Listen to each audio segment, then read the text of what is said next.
It is midnight. That's a lie. It's 12:05. Right on the nugget. I'm on page 10 of a letter that I wrote these words. It is midnight. Right at midnight. But sometimes the best laid plans do not work out.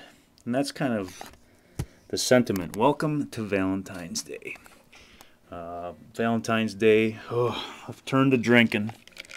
Now, in Wisconsin, a man without a beer in his hand is not a man at all.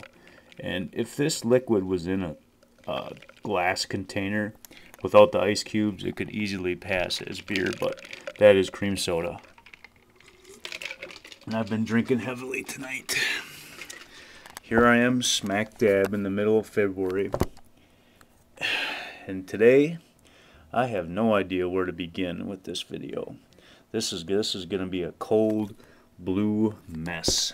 I'm sure it's going to be. And blue is just the color of the month of February. At least it is for me. This letter is blue. It is written in blue ink. It is midnight. I made some red cupcakes for Valentine's Day. Kind of not going with the theme of blue, but I really wanted to make blue velvet cupcakes instead of red velvet cupcakes. But my grandma, she said that was not a good idea. Let's go by the couch. I want to show you something.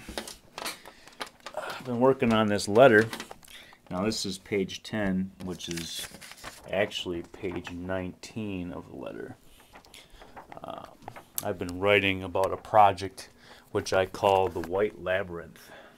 This is my brother's television set, and it looks like a starry sky, but what in reality we're looking at is a bunch of pixels that are stuck on in the bright white position.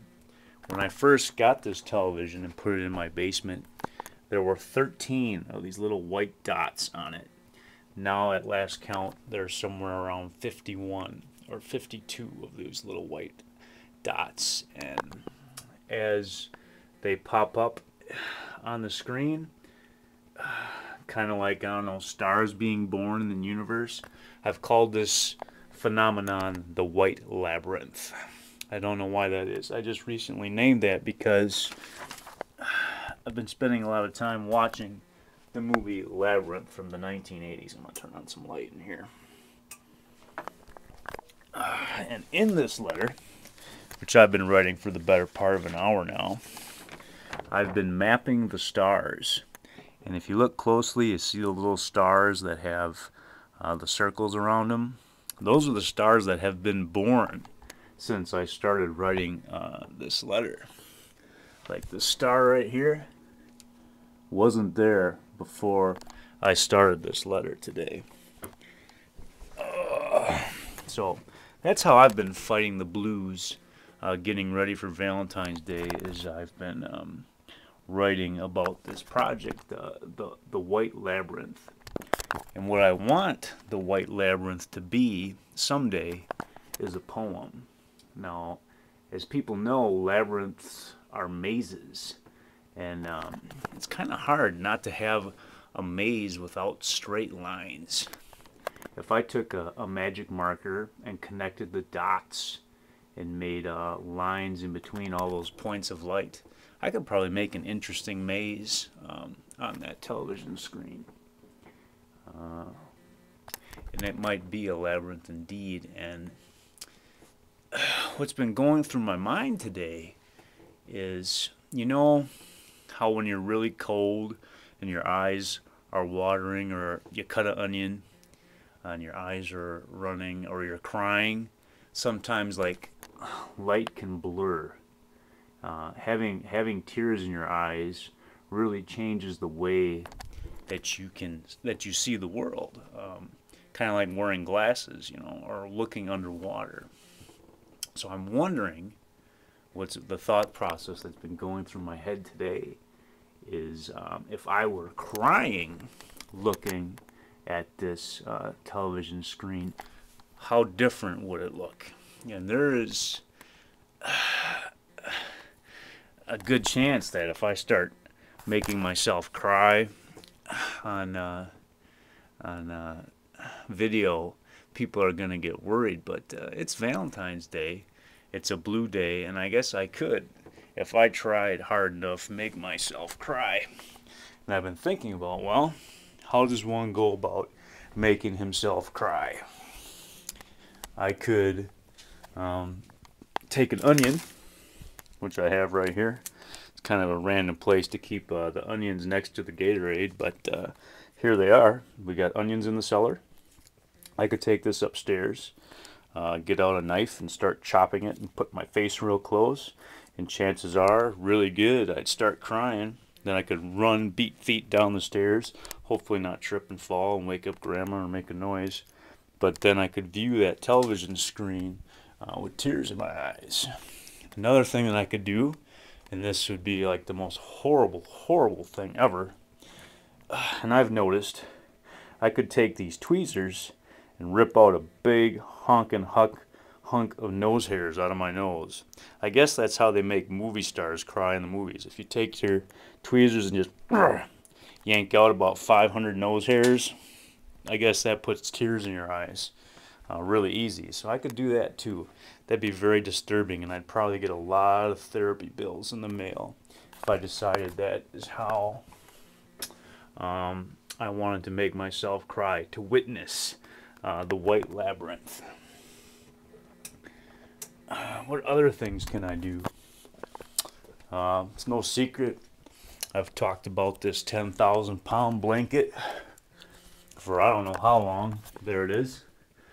You know, I haven't put this letter away, and I did save one letter from Miss Scarlet.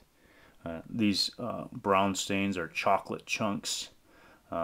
She sent a little piece of candy along with the letter. Let's see if I can find that. I'm infamous for having John F. Kennedy $50 in my shoes.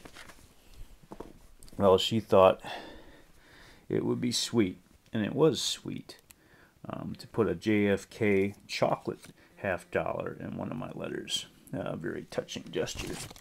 My guess is if I read this letter through out loud on camera, it might move me to tears. That's a very good possibility.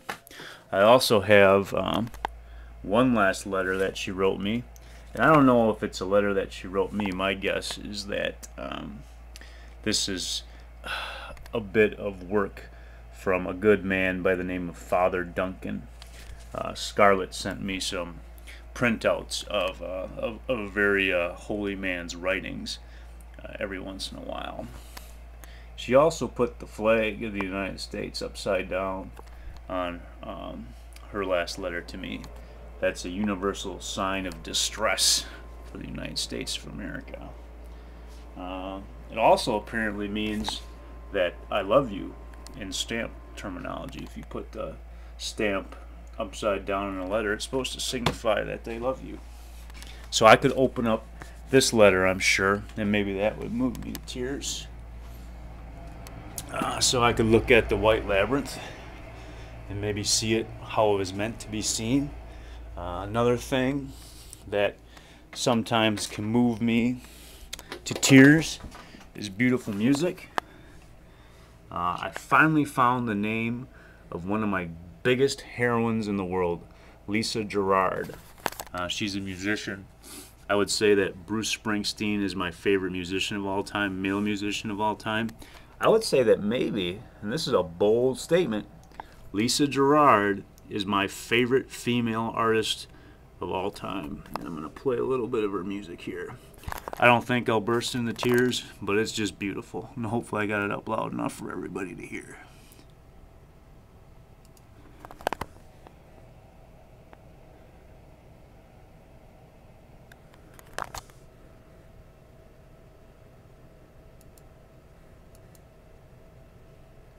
And it looks like it's not working. Great.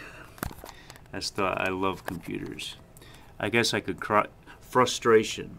frustration could make me cry. So let's try to hit the refresh button and see if I can get this to work.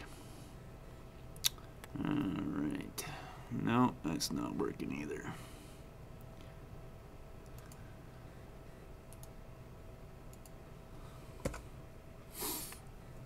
Alright.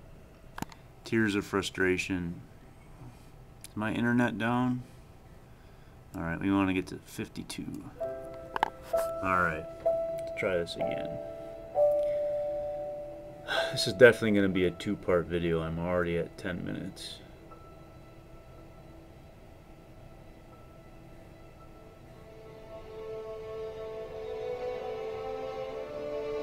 Classical music is like sunshine for the mind. I listen to classical music so much, just randomly walking around. My little MP3 player here has a lot of classical music on it.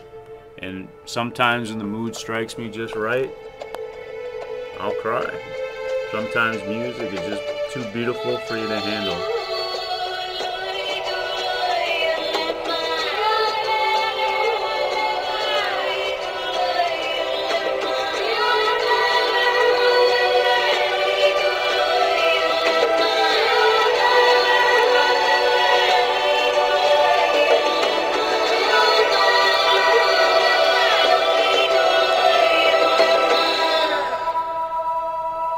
This is the part.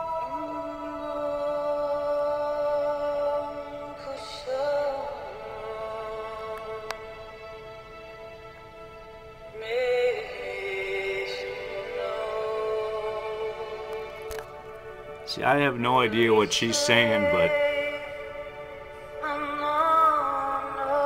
it's beautiful.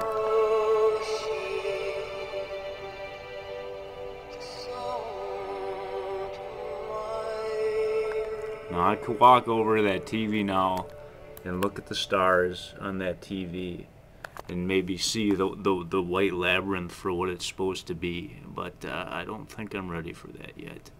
I don't think I'm quite ready for that yet, but someday I'll be ready, and then I can finish my poem. Happy St. Valentine's Day, everybody.